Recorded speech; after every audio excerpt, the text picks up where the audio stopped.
TheAdvocateChannel.com looks at the world through the lens of equality and inclusion. Subscribe, like, and share now. AC 24/7's top story countdown continues with our producer's pick for number 3. Like so many teachers, Luisa Gamboa is sacrificing more and more for the job she loves. Give me one word that starts with the letter Q. That's why she lives with 3 other teachers in a 3-bedroom home. We're on our way home to Prescott. And carpools 30 minutes to her special ed classroom in Chino Valley, Arizona. That was the closest affordable house. Yes. And that's the only available one. Has it been difficult making it month to month? It's very difficult. Almost nothing to spare. The combination of low salaries and increasingly little affordable housing has worsened the teacher shortage in states like Arizona.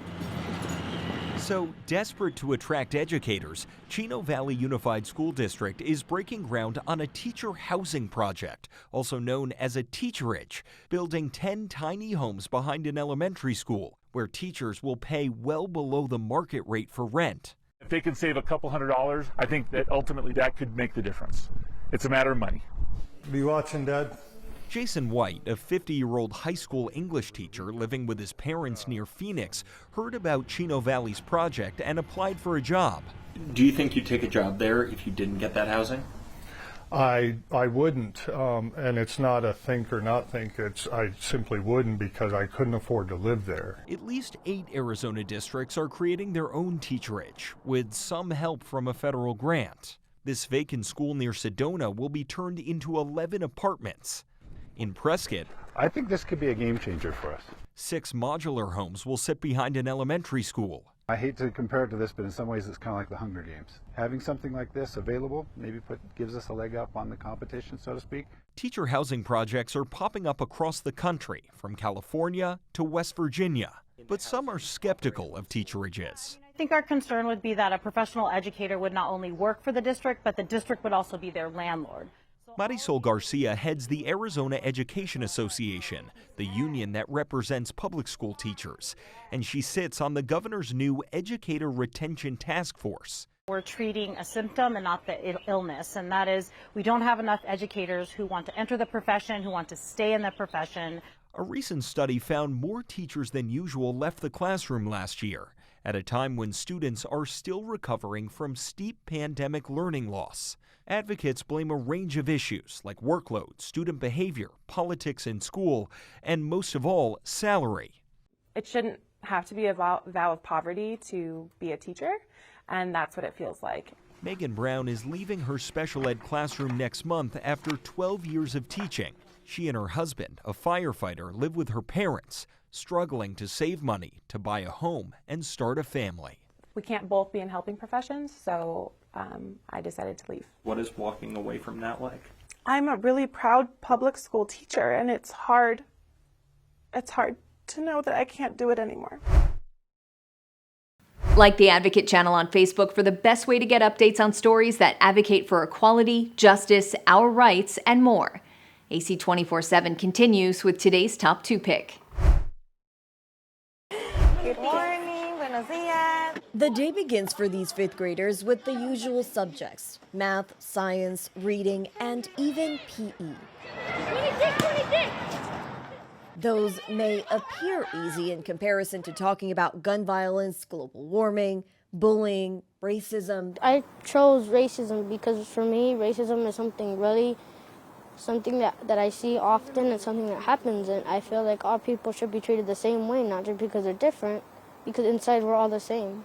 Christian Lopez is just one of the more than 500 5th grade students tackling these issues at the National School District just outside of San Diego. The students choose a topic. I did world hunger. I feel bad. I really feel bad about because they don't have the life I have.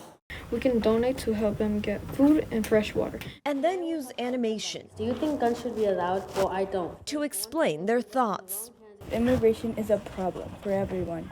They separate individuals from another. That's a form of injustice. If these are the issues, these are the components that these young people will face as they become adult, then I believe that it is our responsibility to support them in learning how to maneuver some of the nuances. But maneuvering wasn't always easy, according to animator David Heredia, who created this 5-week program. It makes people uncomfortable when you put them in a situation to talk about something that is not their lived experience.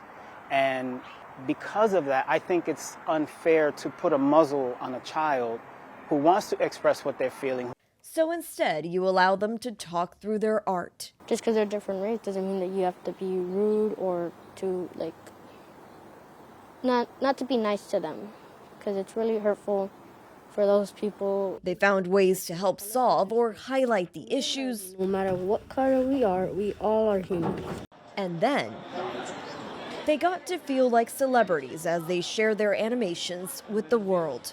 It allows us to actually stop and listen to what's going on in the world of a child and have them offer a potential solution to that problem. When you're kind to someone, they're going to be kind to someone else, or you should always be kind. The students feel heard and say they will continue to explore these social justice issues. We could still keep working on and progress to make it better. Follow the Advocate channel on Twitter and Instagram to stay updated on stories that matter every day. Here's our #1 story of the day. Take a look. While the hunt continues for 38-year-old Francisco Oropeza, the man who is accused of shooting 5 neighbors on Friday night here in the town of Cleveland, Texas, the husband and father of 2 of the 5 victims is detailing to us exactly how the night unfolded. Wilson Garcia says he was at home with a group of friends when they asked, he and 2 other men walked over to the home, their neighbor's home, Oropeza, and asked him to stop shooting his weapon so close to their property because their baby was trying to sleep. He says they asked him just to shoot the weapons on the other side of their property. It was a very tense exchange. Garcia said they had already called authorities in 911 5 times prior to that. And then 10 to 20 minutes later, that's when Wilson Garcia says that Francisco Oropeza came back to their house, didn't say anything else, and started shooting people. One of the first to die, he said, was his wife. He says that the man then started going through the house shooting people in other rooms.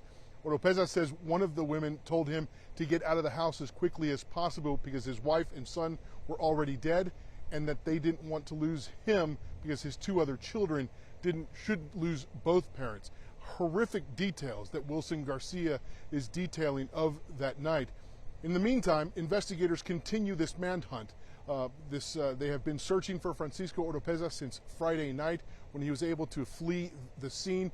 But at this point, investigators say they have no idea where he might be. But right now, we just don't know. Because if we did, we would have him in custody right now. We do not know where he is. We don't have any tips right now to where he may be.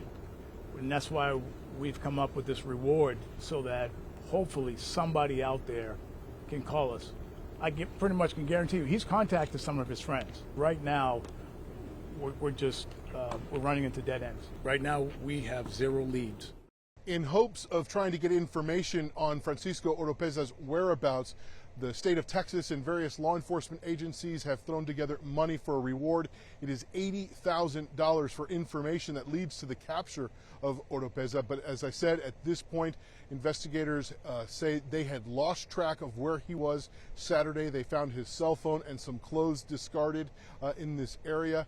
But so far, other than that, they have no idea where he might be at this point. Thanks for watching the Advocate Channel's top stories. We're on Facebook, Twitter, TikTok, and YouTube. Follow, like, and share, or check out advocatechannel.com for even more stories that advocate for you. I'm Sonia Baghdadi. Join me weekdays on Advocate Now, a show dedicated to celebrating diversity with in-depth discussions on equality, women's issues, wellness, and important topics that advocate for all.